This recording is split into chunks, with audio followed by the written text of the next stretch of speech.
I graduated high school with a 4.0 GPA while attending fly school at 18 years old. Just a year before, I was a 2.0 GPA student and nobody believed I could achieve anything great. This is how a true winner mentality changed my perspective. These ideas came from my past experiences, including my time in kickboxing the prior year.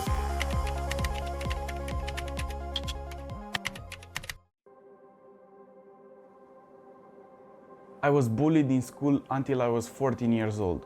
To learn how to defend myself, I joined the kickboxing club. So there I was, a dumb 15 years old with lots of energy. All I wanted was to kick someone without getting hit back.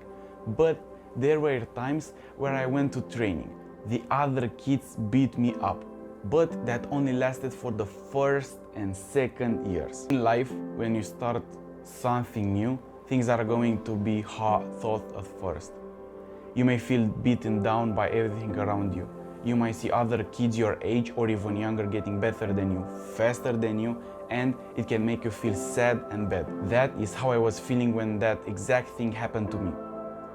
But that's the beautiful part.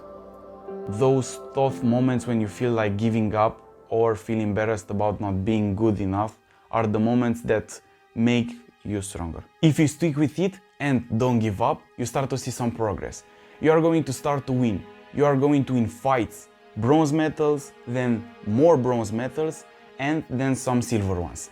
And when you at least expect it, you are going to win a gold medal. Then people start to notice that you are a good fighter that keeps improving himself. You might even beat the people who beat you before. The most important thing I learned through kickboxing is the value of commitment and hard work.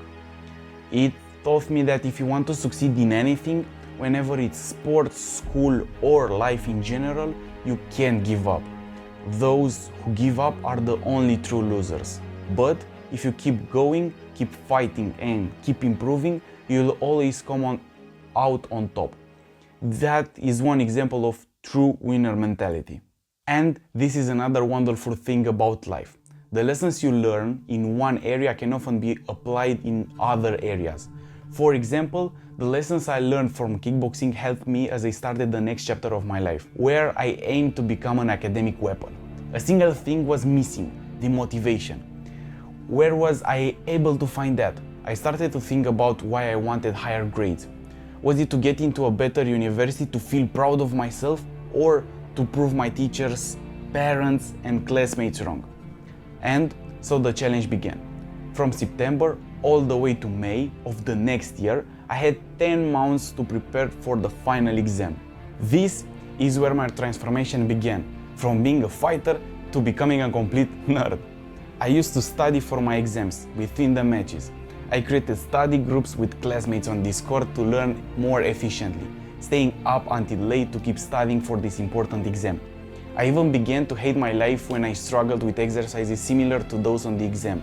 I was stressing out for this exam, and I felt like I was getting beaten down by every difficult exercise I couldn't solve correctly. Just like when I was trying to become good at kickboxing. I realized that these were the moments most people try to avoid, the failures, the times when they are not good at something. Many people don't even want to try because they fear not being successful. But I pushed myself even harder, sacrificing the time with my friends and missing out on great parties. By March, I was more prepared than most of my classmates for this exam. We took a practice exam to see what we could expect in terms of grades.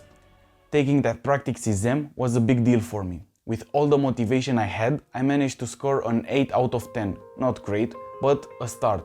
It was then I realized I had only two choices: to keep pushing myself to be the best I could, or to give up and settle for the same level of achievement I had before. Another sad part at the graduation ceremony, where all grades from high school were added up and I wasn't even in the top 10 students in my class. Even those grades have not had any meaning to the final exam grade. I remember seeing my mother crying because she didn't believe I would successfully getting a better grade in the final exam. She saw me as a failure and it broke my heart. Feeling so nervous and furious because my mother was crying over what seems like a simple, stupid thing only motivated me more and I wanted to prove her wrong to be the best. So I went back to studying. 3 months went by and there I was, sitting in the classroom ready to take the impossible exam I had been preparing for all year. I was stressed writing each line as if my life depends on it. I finished the exam, but then I hear some people behind me talking about the answers they found for a specific question.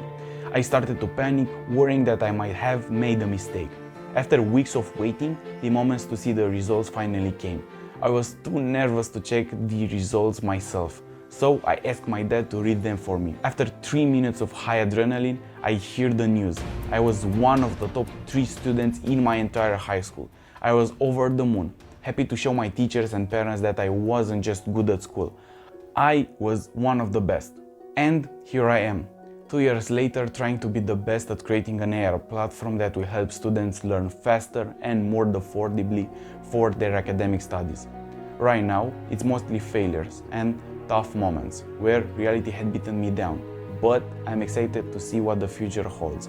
Also, I'm more than excited to see what the future brings me. So here I am. This is the story where I will build the best platform for academic learning, Intellecta.